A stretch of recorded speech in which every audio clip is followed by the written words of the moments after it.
नमस्कार दोस्तों, मैं BS ठाकुर आपका सेवा मेमोरियल में स्वागत करता हूं। आज हम MP के प्राचीन इतिहास का पार्ट नंबर 4 पढ़ेंगे। लेकिन उससे पहले यदि आप हमारे चैनल पर पहली बार आए हैं तो मेरे चैनल को सब्सक्राइब करना ना भूलें।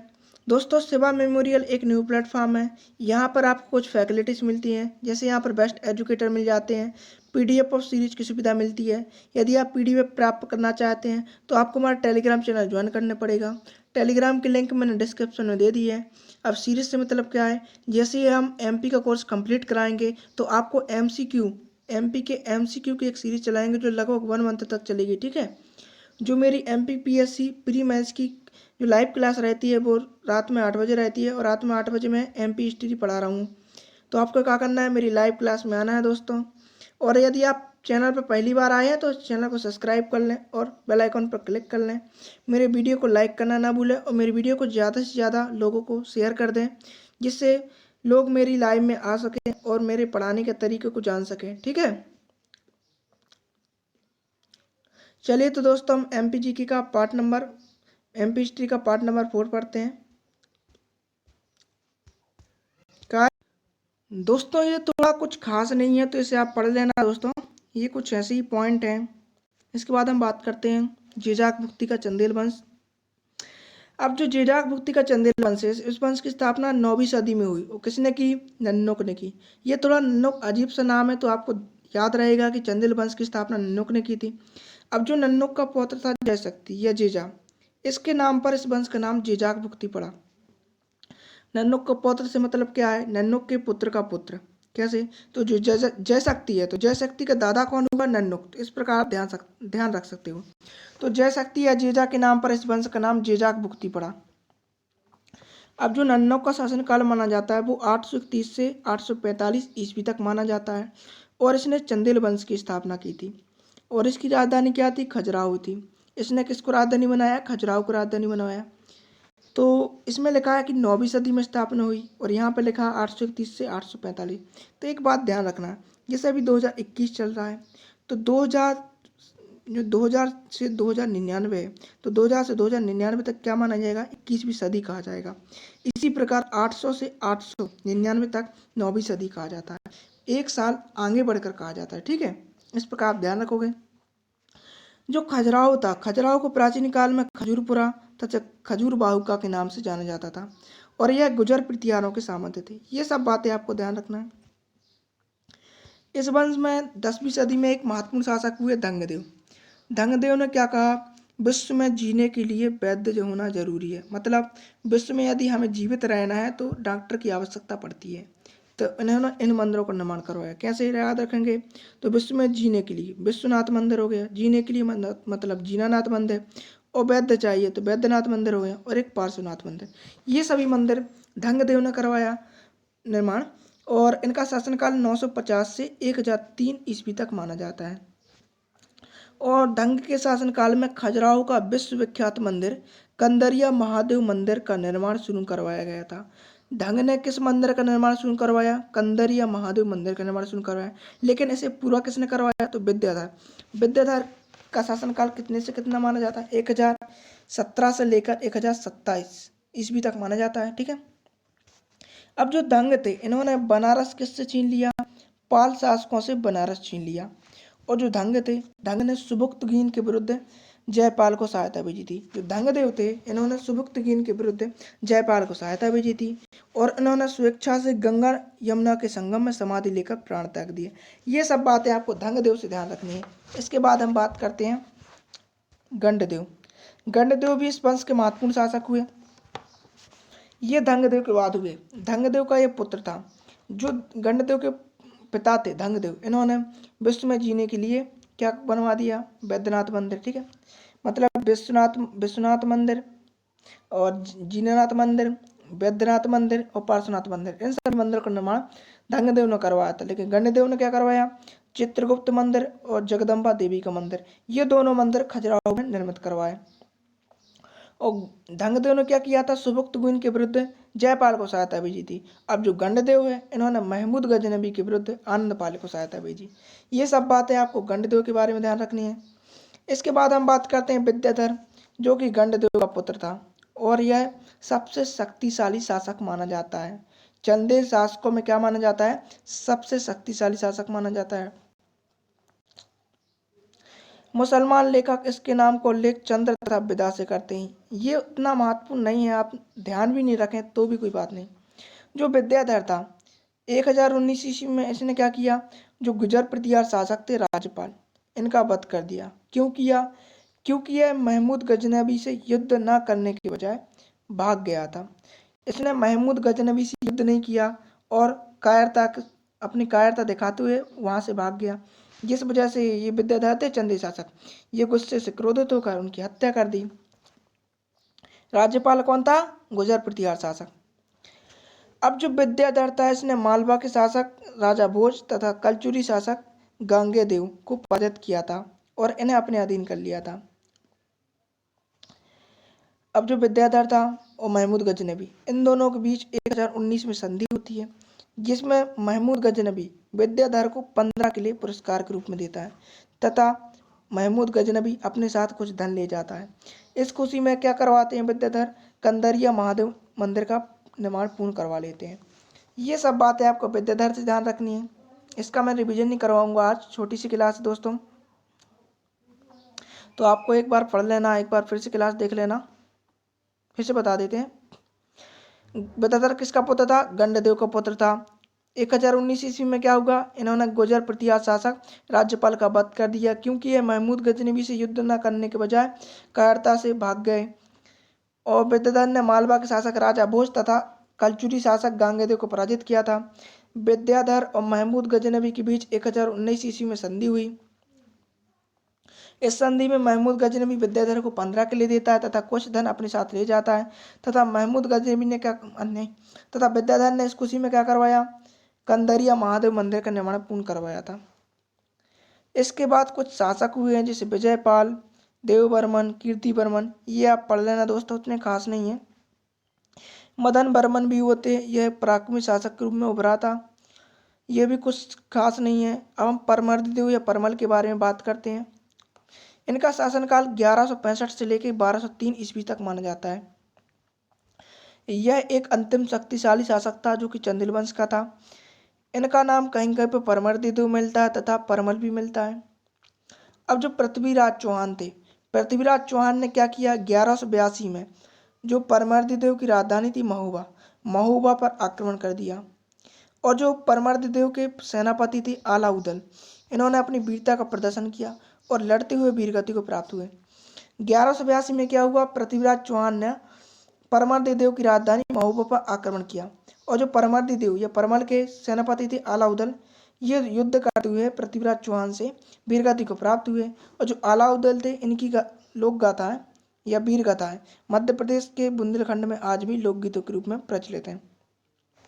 और 1203 में क्या हुआ? कुतुबुद्दीन ऐबक ने कालिंजर पर अधिकार कर लिया और जो परमर्दिदेव थे, इन्होंने कुतुबुद्दीन ऐबक के सामने कायरतापूर्ण व्यवहार किया, जिस वजह से जो इनकी मंत्री थे, किसके मंत्री थे? परमर्दिदेव के मंत्री थे, इन्होंने इनका वध कर दिया।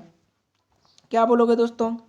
परमर्दिदेव इस वंश का अंतिम शक्तिशाली शासक था।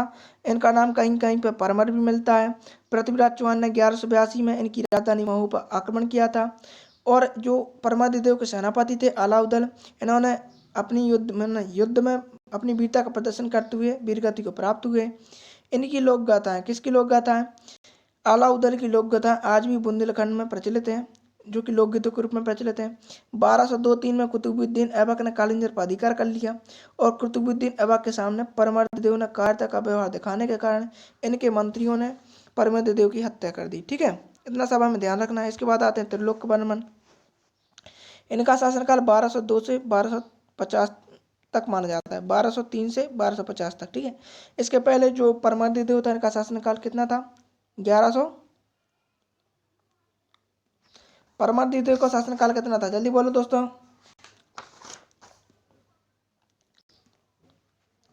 परमर्दिदेव का शासनकाल 1165 से, ठीक है, 1165 से भैया 1203 था। ठीक है, अब ये परमर्दिदेव का उत्तराधिकारी बना। मुस्लिम थे, मुस्लिम आक्रमणों मान क्या, जो दिल्ली सल्तनत थी, इसके आक्रमण का सामना करते हुए इसने कालिंजर पर अधिकार कर लिया और जो चंदेल वंश था, चंदेल वंश का अंतिम शासक हम्मीर वर्मन हुआ। और अंत में क्या हुआ, अलाउद्दीन खिलजी ने इसको दिल्ली सल्तनत में मिला लिया। जो जेजाक भुक्ती का चंदेल वंश था, इस वंश का अंतिम शासक हम्मीर वर्मन था। और जेजाक भुक्ती के चंदेल वंश की स्थापना नन्नुक ने की थी। नन्नुक ने 801 ईस्वी में की थी, नहीं 831 ईस्वी में की थी चंदेल वंश की स्थापना। और बाद में क्या हुआ, अलाउद्दीन खिलजी ने इस वंश को दिल्ली सल्तनत में मिला लिया। इस प्रकार हमारा जेजाक भुक्ती का चंदेल वंश समाप्त होता है। ये हमारी छोटी सी क्लास थी जिसमें हमने चंदेल वंश जाना। इसके बाद भी हम बात करते हैं दोस्तों, ये हमारा ख़त्म होते ही हमारे ट्रम्प आ गए। ट्रम्प आ गए, ट्रॉफी लिए हुए हैं। वैसे ट्रम्प की सरकार तो चली गई है अमेरिका में। अब अमेरिका में किसकी सरकार है, बाइडेन की सरकार है। जो हमारे मोदी जी थे, ये ट्रम्प का बहुत समर्थन कर रहे थे। ये अमेरिका में कहकर आ गए थे मंच पर कि अब की बार ट्रम्प सरकार। इससे भैया बाइडेन को बहुत गुस्सा आया। बाइडेन अभी कोरोना में मदद नहीं कर रहे थे, फिर अंत में सोचा कर ही दे मदद, नहीं तो अभी बाद में क्या होगा हमारा। बाद में हम ही भारत से सहायता मांगेंगे तो क्या भारत करेगा सहायता।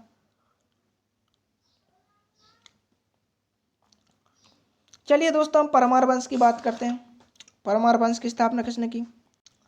जो परमार वंश था, परमार वंश की स्थापना किसने की, उपेंद्र कृष्णराज। ये उपेंद्र कृष्णराज एक ही नाम है दोस्तों, आपको ध्यान रखना। उपेंद्र कृष्णराज क्या है, एक ही नाम है। ये किसके सामंत थे, ये प्रारंभ में गुर्जर प्रतिहारों के सामंत रहे। इस वंश का प्रथम स्वतंत्र और शक्तिशाली शासक सियक द्वितीय या श्रीहर्ष हुआ। परमारों की राजधानी प्रारंभ में उज्जैन थी, जो कि बाद में धार हो गई।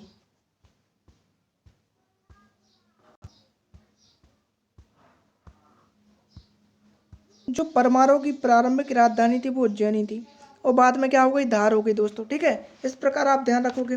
मालवा का प्रथम स्वतंत्र व शक्तिशाली शासक कौन हुआ, सियक द्वितीय या श्रीहर्ष हुआ। ठीक है, और इसकी स्थापना किसने की थी, उपेंद्र कृष्णराज ने। ये प्रारंभ में गुर्जर प्रतिहारों के अधीन रहे।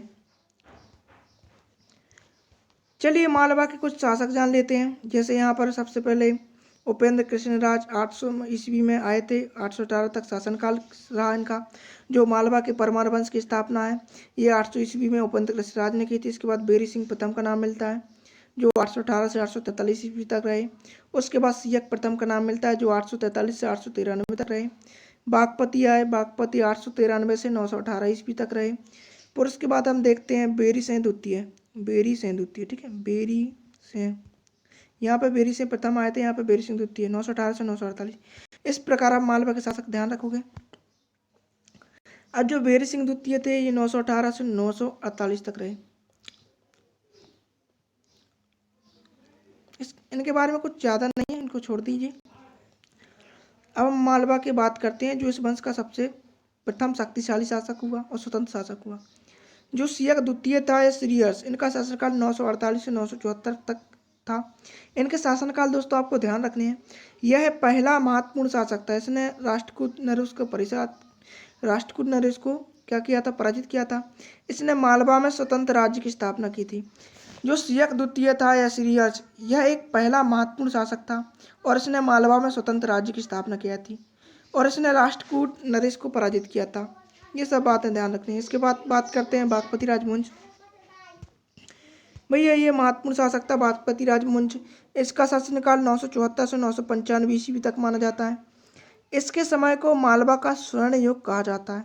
जो इसका समय था, इसके समय को क्या कहा जाता है, मालवा का स्वर्ण युग, स्वर्ग कहा जाता है।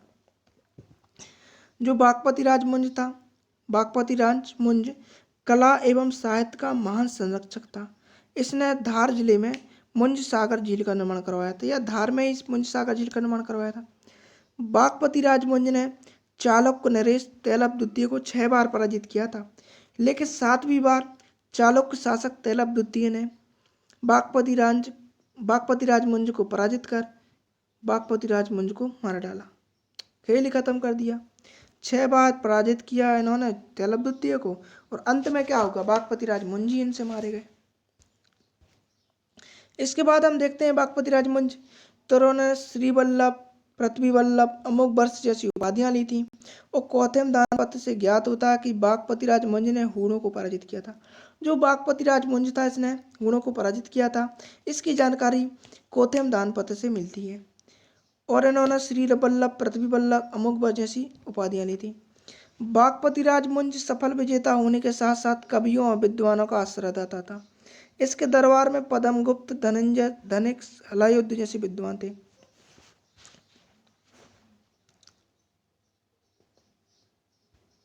सॉरी दोस्तों। तो जो बागपति राज माने जो धनंजय था, धनंजय ने 10 रूपक नामक रचना लिखी। जो धनिक था, धनिक ने 10 रूपावलोक व काल निर्णय रचना लिखी। हलायुद्ध ने क्या किया, पिंगल शास्त्र पर मृत संजीवनी टीका तथा अभिधान रत्नमाला लिखी।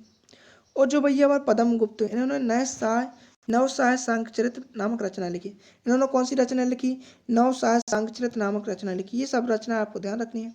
धनंजय, धनंजय जितने बड़े नाम उतना ही छोटा काम, ठीक है। धनंजय का क्या है, जितना बड़ा नाम उतना ही छोटा काम। धनंजय मतलब 10 रूपक लिखा, ठीक है। और धनिक, धनिक जितना छोटा नाम उतने ही बड़े काम, तो 10 रूपावलोक। इन्होंने 10 रूपों को मैंने लोक में क्या कर दिया, 10 रूपों को बसा दिया। और वह काल निर्णय, ये धनिक की रचनाएं थी। जो हलायुद्ध था, हलायुद्ध ने पिंगल शास्त्र पर मत संजीवनी टीका और अभिधान रत्नमाला रचना लिखी। और जो पद्म गुप्त थे, इन्होंने नवसाय सांख्यचरित रचना लिखी। ये दोस्तों पद्म गुप्त, इनकी रचना क्या थी, नवसाय सांख्यचरित। इसके बाद सिंधराज का नाम मिलता है। सिंधराज जैसे ही राजा बने तो उन्होंने अपने पिता की हार का बदला लिया। नहीं सॉरी दोस्तों, जो सिंधराज जैसे ही राजा बनते हैं तो उन्होंने अपने भाई की मौत का बदला लिया। किससे लिया, तैलप द्वितीय के पुत्र सत्याश्रय, यह सत्याश्रय से लिया, ठीक है। सत्राश्रय से क्या किया, सत्याश्रय के राज्य पर आक्रमण कर दिया और उनसे क्या छीन लिया, अपना राज्य वापस छीन लिया। और जो सिंधराज थे, सिंधराज ने क्या करवाया था, धार जिले में एक शिवलिंग का निर्माण करवाया था। इसका उल्लेख मिलता है दोस्तों। बस इतना ही था सिंधराज के बारे में। राजा भोज, राजा भोज की तो बात ही अलग है दोस्तों। राजा भोज, इनकी तो भैया कथाएं अपरंपार थी। राजा भोज के बारे में आप जितना कुछ जानोगे उतना ही कम है। राजा भोज एक यशस्वी राजा के रूप में उभरे। उदयपुर प्रशस्ति के अनुसार इन्होंने तुर्कों या तुरस्कों को पराजित किया था। तुर्कों और तुरस्कों एक ही बात है, तुरुस्क कह दो या तुर्क कह दो, ये एक ही है। और इन्होंने धार को राजधानी बनाया था। इन्होंने उज्जैन को राजधानी नहीं बनाया, धार को राजधानी बनाया था। इन्होंने क्या किया था, 1008 ईस्वी में, इन्होंने 1008 ईस्वी में महमूद गजनबी के विरुद्ध आनंद पाल को सहायता भेजी।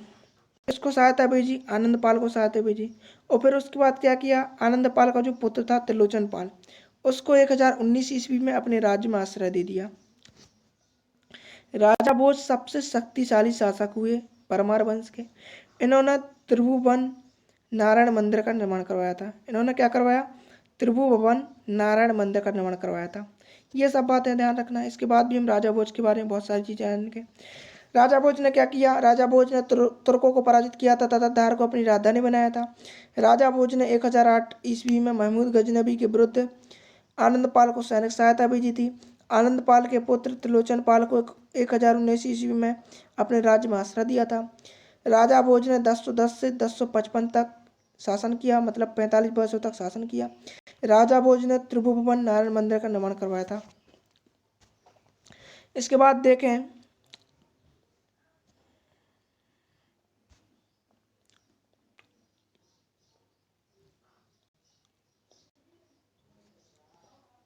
राजा भोज ने उड़ीसा को जीता था, ठीक है। ये कोई स्पेशल पॉइंट नहीं है, आप ना ध्यान रखें तो बढ़िया है, कटिस कर देंगे, गलत हो गया। राजा भोज ने उड़ीसा को जीता था और जहाँ का राजा कौन था, इंद्ररथ। और उसने वहाँ की राजधानी आदिनगर थी, उस पर भी कब्जा कर लिया। जो राजा भोज थे, राजा भोज ने किसको जीता, उड़ीसा को जीता था। और वहाँ के राजा कौन थे, इंद्ररथ थे। और उनकी राजधानी आदिनगर पर भी कब्जा कर लिया था। राजा भोज के समकालीन कंचुरी शासक गांगेय थे और गांगेय ने क्या किया, राजा भोज को पराजित कर दिया था, ठीक है। इसके बाद हम पढ़ते हैं राजा भोज। राजा भोज के सामने एक चंदी शासक थे विद्याधर। तो विद्याधर ने भी राजा भोज को पराजित कर दिया था। लेकिन जैसे ही विद्याधर की मौत हुई या मृत्यु हुई, तो जो ग्वालियर के कछवाहा शासक थे वो किसके अधीन हो गए? वो राजा भोज के अधीन हो गए। क्यों हो गए? कि जो विद्याधर थे, विद्याधर की मौत हो गई, तो विद्याधर की मृत्यु के पश्चात चंदेल शक्ति कमजोर पड़ गई थी, जिस वजह से कछवाहा शासक जो ग्वालियर पर शासन कर रहे थे, ये ग्वालियर से होके किसके अधीन हो गए? राजा भोज के अधीन हो गए। देखो ये लिखा है, राजा भोज विद्याधर की बढ़ती हुई शक्ति के आगे कमजोर पड़ गए थे और उन्हें पराजित होना पड़ा। राजा भोज माने विद्याधर की मृत्यु के पश्चात चंदेल की शक्ति कमजोर पड़ गए और कछवाहा शासक राजा भोज के अधीन हो गए। ठीक है, इस प्रकार से आपको ध्यान रखना है। राजा भोज ने मालवा के जो शासक थे, मालवा के जो पश्चिम में शासक थे राजपूत, तो राजपूत शासन कर रहे थे, तो राजा भोज का राजपूतों से भी संघर्ष हुआ। ये नीचे कुछ खास नहीं है दोस्तों, या पढ़ लेना, कुछ खास नहीं है दोस्तों, गलत है ये पॉइंट। दोस्तों राजा भोज ने नव सांख अर्थात नव विक्रमादित्य की पदवी धारण की। नव सांख चरित की रचना किसने की थी? पद्मगुप्त ने की थी। पद्मगुप्त किसके दरबार में रहते थे? बागपति राजमंज के दरबार में रहते थे। ठीक है, राजा भोज ने अपने नाम पर क्या करवाया? भोजपुर नगर बसाया तथा एक बड़े भोज सागर नामक तालाब का निर्माण करवाया था। राजा भोज ने सरस्वती मंदिर में संस्कृत विश्वविद्यालय, सॉरी दोस्तों, संस्कृत विद्यालय और सरस्वती मंदिर के समीप एक विजय स्तंभ का निर्माण करवाया था। उदयपुर प्रशस्ति के अनुसार राजा भोज ने केदारेश्वर, रतलाम, रामेश्वर, उज्जैन और सोमनाथ आदि मंदिरों का निर्माण करवाया था। जो राजा भोज थे, राजा भोज ने क्या करवाया? उदयपुर प्रशस्ति के अनुसार केदारेश्वर, रतलाम, रामेश्वर, उज्जैन, सोमनाथ आदि मंदिरों का निर्माण करवाया था। तो ये मंदिर भी आपको ध्यान रखना है। बहुत सरल टॉपिक है दोस्तों, कुछ खास नहीं है, मैं आपको पढ़ाता जा रहा हूँ, आपको ध्यान रखना है। बस एक बार फिर से देख लेना क्लास, ये कुछ खास नहीं है दोस्तों। राजा भोज ने शारदा सदन, सरस्वती कंठभरण बनवाए। राजा भोज ने क्या करवाया? शारदा सदन या सरस्वती कंठभरण बनवाए। प्रत्येक नगर में सरस्वती भवन होना चाहिए। राजा भोज ने क्या करवाया? धार व उज्जैन में सरस्वती कंठभरण नामक भवन बनवाए। इनके समय में मनहर बाग देवी की प्रतिमा 1034 में बनवाए गए। जो राजा भोज थे, राजा भोज ने क्या करवाया? शारदा सदन, सरस्वती कंठभरण बनवाए। राजा भोज ने धार व उज्जैन में सरस्वती कंठभरण बनवाए। राजा भोज के समय मनहर बाग देवी की प्रतिमा 1034 में बनवाई गई थी। ये सब बातें आपको ध्यान रखना है। इसके बाद दोस्तों हम पढ़ते हैं कि राजा भोज ने कविराज की उपाधि ली थी। किसकी उपाधि ली थी? राजा भोज ने कविराज की उपाधि ली थी। राजा भोज ने चिकित्सा शास्त्र पर क्या लिखा? राजा भोज ने चिकित्सा शास्त्र पर कुछ ग्रंथ लिखे थे, जैसे चिकित्सा शास्त्र पर आयुर्वेद सर्वस्व, स्थापत्य कला पर सम्रांगण सूत्रधार। ये सब ध्यान रखना। चिकित्सा शास्त्र पर उन्होंने आयुर्वेद सर्वस्व और सम्रांगण सूत्रधार स्थापत्य कला पर लिखा। अब जो सरस्वती जी थी, इनके कंठों में रहती थी, तो क्या होगा? अब यदि कंठों में रहेंगे तो विद्या भी धारण करेंगे। सरस्वती जी यदि है हमारे पास, तो विद्या आपने अर्जित की है, और विद्या अर्जित की है तो आपका नाम होगा, नाम होगा तो आप योग करते होंगे, योग करते होंगे तो ये सब बातें आपको ध्यान रखनी। ठीक है, कैसे रखेंगे? सरस्वती कंठभरण, सरस्वती कंठभरण नामक रचना इन्होंने लिखी थी। इनके प्रसिद्ध ग्रंथ इन्होंने लिखा था ग्रंथ। यदि सरस्वती है इनके कंठ में तो विद्या भी होगी, तो विद्या विनोद लिख दिया। विद्या होगी तो इनका नाम होगा, तो नाम मालिका हो गया। अब यदि नाम होगा तो ये योग भी करते होंगे, तो योग सूत्रवृत्ति कर दिया। और ये इन्होंने सिद्धांत संग्रह भी रचा। अब जो महिला रहती थी वो श्रृंगार करती थी, श्रृंगार, तो एक श्रृंगार मंजरी भी लिख दिया। जो महिला श्रृंगार करती थी तो इनके दरबार में 100 के रूप में आती थी, मतलब 100 महिला आती थी, तो श्रृंगार शतक हो गया।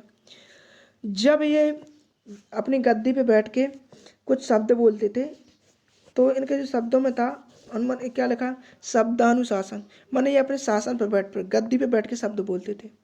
तो इनमें क्या होता था कि शब्दों में तत्व रहते थे और ये खिल जाते थे, मतलब प्रकाश, चारों तरफ प्रकाश के रूप में फैल जाते थे, तो तत्व प्रकाश लिख दिया। इसके अलावा इन्होंने युक्ति, कल्पतरु, ये सभी ग्रंथ राजा भोज ने लिखे। राजा भोज की दरबार में 500 से अधिक विद्वान थे। इसकी जानकारी आईने अकबरी से मिलती है। ठीक है, इनके ग्रंथों को कैसे ध्यान रखेंगे? इन्होंने चिकित्सा शास्त्र पर आयुर्वेद सर्वस्व लिखा, स्थापत्य कला पर सम्रांगण सूत्रधार लिखा। इसके अलावा इनके जो सरस्वती थी, सरस्वती कंठों में रहती थी, तो कंठों में रहेगी तो इन्होंने विद्या विनोद लिख दिया, नाम मालिका लिख दिया। विद्या रहेगी तो नाम होगा तो नाम मालिका लिख दिया।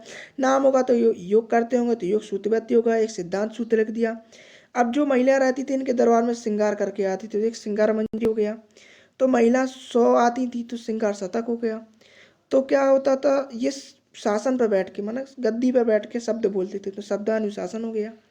तो जब ये शब्द बोलते थे तो इनके तत्व में, शब्दों में या तत्वों में खिल जाते थे पूरे दरबार में। इनको सुन के सभी खिल्लित हो जाते थे, माने प्रकाश, चारों तरफ प्रकाश फैल जाता था। तत्व प्रकाश लिख दिया।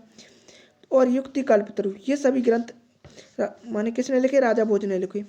आईने अकबरी से जानकारी मिलती है कि राजा भोज की राजसभा में 500 से अधिक विद्वान थे। इनके दरबारी कवि कौन थे? धनपाल थे। इनके दरबारी कवि कौन थे? धनपाल थे।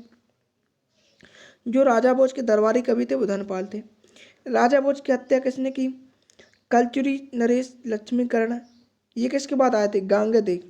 कलचुरी नरेश जो गांगेय थे, इनके बाद लक्ष्मीकरण आए थे, और इन्होंने चालुक्य नरेश भीमसेन के साथ मिलकर राजा भोज की हत्या कर दी। राजा भोज की हत्या किसने की? कलचुरी नरेश लक्ष्मीकर्ण ने चालुक्य नरेश भीम प्रथम के साथ मिलकर कर दी। ये सब आपको ध्यान रखने था। इसके बाद जयसिंह प्रथम का नाम मिलता है, ये आपको ध्यान नहीं रखना। 5 साल ही शासन किया। उदयादित्य की बात करते 1060 से 1087 तक के 5 बात माने 1055 तक तो राजा भोज ही रहे थे, फिर 1060 से आए थे ये, ठीक है। इन्होंने क्या किया था? विदिशा में, उदयपुर विदिशा में नीलकंठ, शिव जी का नीलकंठ शिव मंदिर बनवाया था। शिव जी के एक नीलकंठ विशाल मंदिर बनवाया। शिव जी को क्या करवाया? नीलकंठ शिव का विशाल मंदिर निर्माण करवाया। अब जो उदयादित्य की पत्नी थी सालमाली ने क्या करवाया? भोपाल में एक मंदिर सभा मंडल का निर्माण करवाया था। लेकिन वर्तमान में क्या है? जो वर्तमान में कुदसिया बेगम थी, 1818 से 1837 तक कुदसिया बेगम ने शासन किया, और उन्होंने वहाँ पे एक जामा मस्जिद बनवा दी, ठीक है। कुदसिया बेगम ने गौहर बेगम, जामा मस्जिद, मोती महल, ये सभी महलों का निर्माण करवाया था कुदसिया बेगम ने, ठीक है। ये भी आपको ध्यान रखना है। इसके बाद हम बात करते हैं, ये कुछ खास नहीं दोस्तों, अंतिम शासक की बात करते हैं।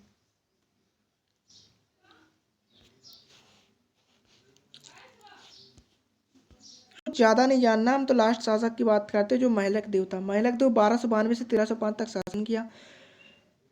इसके समय क्या हुआ था? जो दिल्ली के सुल्तान थे अलाउद्दीन खिलजी, जो उनका सेनापति आइन उल मुल्क, इसने क्या किया? मालवा को जीत लिया था और दिल्ली सल्तनत में शामिल कर लिया था, ठीक है। इसके शासनकाल में शांत तो, सॉरी दोस्तों, जो महलोक देव था, महलोक देव के शासनकाल में क्या हुआ? अलाउद्दीन खिलजी के सेनापति आइन उल मुल्क ने मालवा को जीत लिया था और दिल्ली सल्तनत में से मिला लिया था। अब जो परमार वंश था, परमार वंश का अंतिम शासक कौन हुआ? परमार वंश का अंतिम शासक संजीव सिंह परमार हुआ। परमार वंश का अंतिम शासक कौन हुआ? संजीव सिंह परमार हुआ। इस प्रकार से आपको हमारा ये वंश भी खत्म होता है। परमार वंश की स्थापना किसने की थी? उपेंद्र कृष्ण राज ने की थी। और अंतिम शासक कौन हुआ? संजीव सिंह परमार हुआ। इस वंश का सबसे शक्तिशाली शासक राजा भोज हुआ, जिसका शासनकाल 1010 से लेकर 1055 तक माना जाता है, जिसने 45 वर्षों तक शासन किया था। राजा भोज ने क्या किया था? नव विक्रमादित्य की उपाधि ली थी, ठीक है, पदवी धारण की थी, सॉरी दोस्तों। अपनी क्लास बस यहीं पे रखने देते हैं। आज हमने जेजाक मुक्ति का चंदेल वंश पढ़ा, मालवा का परमार वंश जाना। कल हम जानेंगे कलचुरी कहाँ का, त्रिपुरी का कलचुरी वंश और ओलुकर वंश के बारे में जानेंगे। जैसे सेवा मेमोरियल एक न्यू प्लेटफॉर्म है, यहाँ पर आपको कुछ फैसिलिटीज़ मिलती हैं। जैसे यहाँ पर बेस्ट एजुकेटर मिल जाते हैं, पीडीएफ की सुविधा मिल जाती है, सीरीज मिल जाती है। पीडीएफ यदि आपको चाहिए तो हमारा टेलीग्राम चैनल ज्वाइन करना पड़ेगा। टेलीग्राम का लिंक मैंने डिस्क्रिप्शन में दे दिया है। सीरीज से मतलब क्या है? जैसे ही हम एमपी का कोर्स कंप्लीट कराएंगे तो एमपी के एमसीक्यू की एक सीरीज चलाएंगे जो 1 मंथ तक चलेगी। और जो मेरे एमपीपीएससी प्री मेंस का जो मैं एमपी स्टोरी पढ़ा रहा हूँ, एमपी स्टोरी की लाइव क्लास रोज रात 8 बजे रहती है। तो आपको क्या करना है? मेरी लाइव क्लास में आना है। और मेरे चैनल पर यदि पहली बार आया तो मेरे चैनल को सब्सक्राइब करना ना भूलें। मेरी वीडियो को लाइक और शेयर करना भी ना भूलें। मेरी वीडियो को ज़्यादा से ज़्यादा शेयर कर दें, जिससे मेरे पढ़ाने के